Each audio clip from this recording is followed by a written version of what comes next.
Hey folks, it's Maxie here and welcome to another episode of Impact Wrestling on TEW2020. You join us for the further 4 tapings on the road to Genesis as we're looking again to just keep gaining pop and keep making sure we put on the best shows possible and try and get as many stars over. Without further ado, there's not really much else to add, let's just do this week's episode on Access TV. So this week I opted again to start the show with EC3 and Johnny Dango in the ring, and they're just basically verbally just destroying Sami Callihan and Phoenix as they have previously been done. But this week they do not take it lightly. They are both out. Sami Callihan comes out with a baseball bat ready to attack them, and then Phoenix ends up joining as well. Sami's just saying he's tired and fed up of being disrespected around here. He wants to make his way towards Phoenix's belt, but understands, they both have a common enemy, and that enemy is EC3 and Johnny Dango. And he gets curious, he's like, where's Richard Holliday? And they say Holliday's not in the building, he's not turned up tonight. So it's just the two of them, so relax, fellas. Phoenix says, you know what, I'm fed up with this. Let's do this right now, let's have ourselves a little tag match. And I decided, you know what, let's do that off the bat. So a 62 promo. Opening contest was also a 62. Magic that. About that great wrestling and good heat as Sami Callihan and Phoenix defeat EC3 and Johnny Dango. And 12:06 with Phoenix pinning Johnny Dango with a Meteora. Johnny being a weak link here. I felt like this was a good chance for Callihan and Phoenix to get some revenge, but at the same time you still protect EC3 by having Dango as the fall guy. 3 good performances, Dango a little bit away. Of course, the man that was missing gets his attack in at the end of the match, and Richard Holliday takes the baseball bat from ringside of Sami Callihan's, and he basically hits him a few times before he decides to run away, as Phoenix has noticed. So, continuing these feuds, I think it's painfully obvious where we're going towards at Genesis. But quite happy to get those 2 matches kind of booked in. I then had a decent matchup between the WWE alumni. Oh, well, in game I suppose it would be alumni, since Shelton, well, at the time of recording, is still there. The way they've been paying people off, it might not be. But Shelton picks up the win over Heath in 8:02 with pay dirt, a 54, a 43 performance from Heath, who was off his game, and a very good 58 from Shelton, so looking forward to see how he works with the younger talents.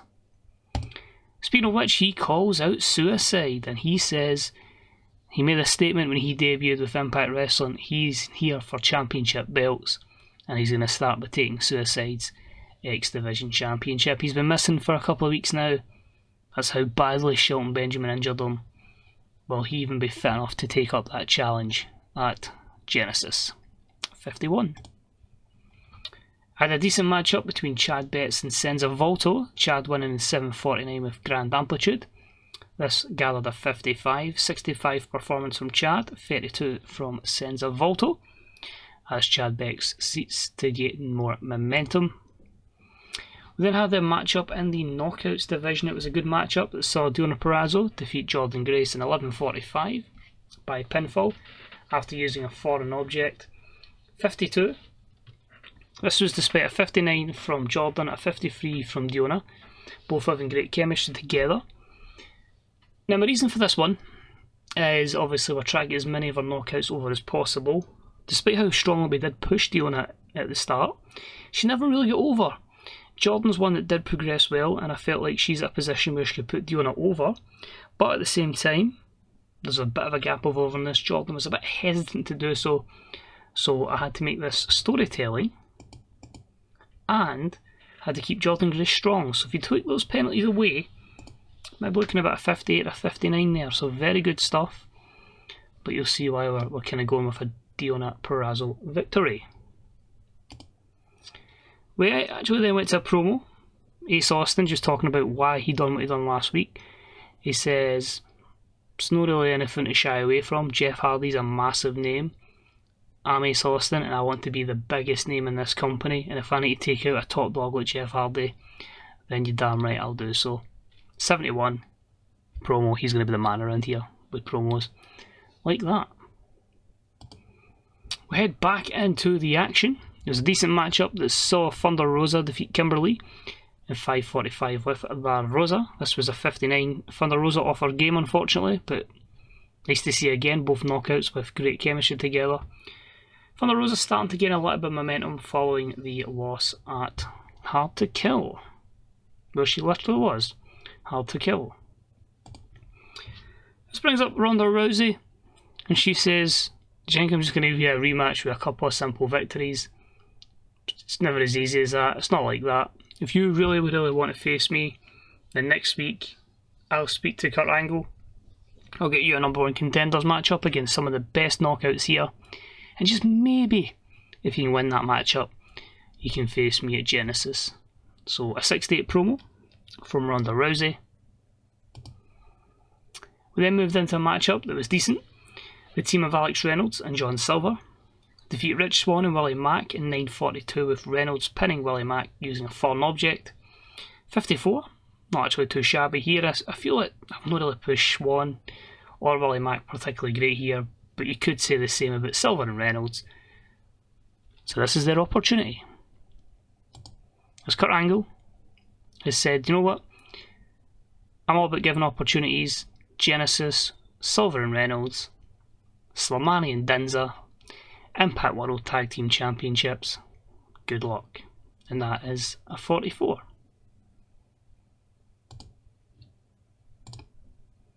And our main event for the evening was superb, as Claudio picks up the win over Penta in 15:02 with a neutralizer. 62, this was a 15-minute steal the show matchup. Two great performers putting on a stellar matchup, plus obviously our good promo from Ace Austin should give us a good rating overall. But yeah, this was to set up Claudio, saying the last couple of weeks he's been a little bit fed up and sick of what Moose has been saying. Why didn't Moose put his money where his mouth is, put that television championship on the line, and see if he's still bragging once he deals with the Swiss Superman. 55 promo, end the show with that threat.